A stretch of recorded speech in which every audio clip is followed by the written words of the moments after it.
तो यहाँ पर हमको देखना है प्रश्न संख्या 2, और प्रश्न संख्या 2 क्या कह रहा है और हम इसके बारे में बात करते हैं। जो प्रश्न संख्या 2 है वो है हमारा 2x + 3y = 11, पहला समीकरण दिया है। दूसरा समीकरण दिया है 2x - 4y = -24। प्रश्न क्या कह रहा है, सबसे पहले तो इस दोनों समीकरण को हल करना है, ठीक है, और फिर हमको m का मान निकालना है, जिसके लिए y = mx + 3 होना चाहिए, संतुष्ट होता हो, ये करना है। देखो बहुत आसान है।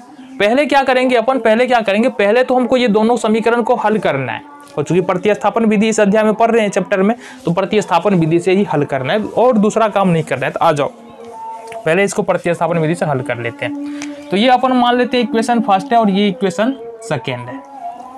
क्या करेंगे, समीकरण 1 से। तो समीकरण 1 क्या है, समीकरण 1 है 2x + 3y = 11, ठीक है।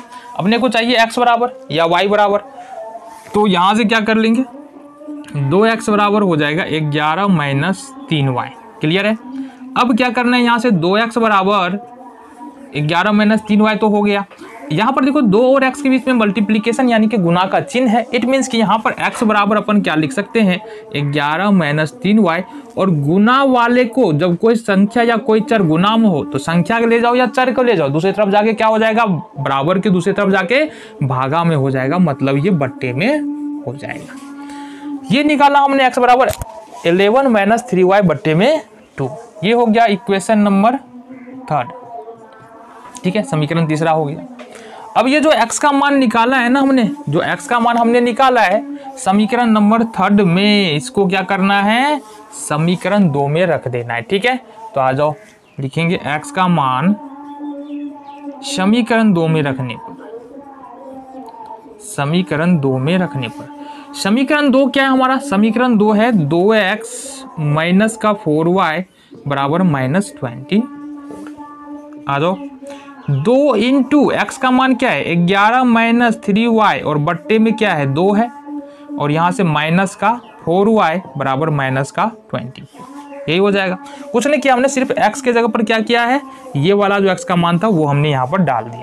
देखो 2 से 2 हो जाएगा कैंसिल आउट, क्या बचा हमारे पास, x - 3y और -4y = -24। ये 11 प्लस में इसको शिफ्ट कर लो इधर दूसरी तरफ, तो ये हो जाएगा हमारे पास -3y -4y -24 और -11। ये -3 और -4 ऐड कर लेंगे तो -7y होगा। ऐड क्यों होगा, क्योंकि अगर दोनों दो टर्म यदि प्लस में हो तो भी ऐड होगा, और 2 टर्म यदि माइनस में हो तो भी ऐड होगा। तो ये दोनों माइनस में है ना, तो ऐड हो गया, यहाँ से ये भी ऐड हो जाएगा। 24 और 11 कितना, वो दोनों माइनस में, तो -35। y बराबर यहाँ से लिखेंगे, सेम वही बात है, 7 और y गुना में है, 7 को दूसरी तरफ ले जाएंगे, भागा में हो जाएगा, -35 बट्टे -7, 7 × 5 = 35। तो यहाँ से y का मान कितना निकल के आया तुम्हारा, 5 निकल के आया। अब y का मान समीकरण 3 में रख दो, 3 में रखो। समीकरण 3 क्या निकाला हमने, समीकरण 3 निकाला है x बराबर 11 - 3y और बट्टे में 2, ठीक है। x 11 - 3 और y का मान कितना निकाला है हमने, 5 बट्टे में 2। 11 - 15, 5 × 15 हो जाएगा, बट्टे में 2, ये हो जाएगा तुम्हारा कितना, 11 में 15 -4 बट्टे में 2, 2 दूनी 4 -2।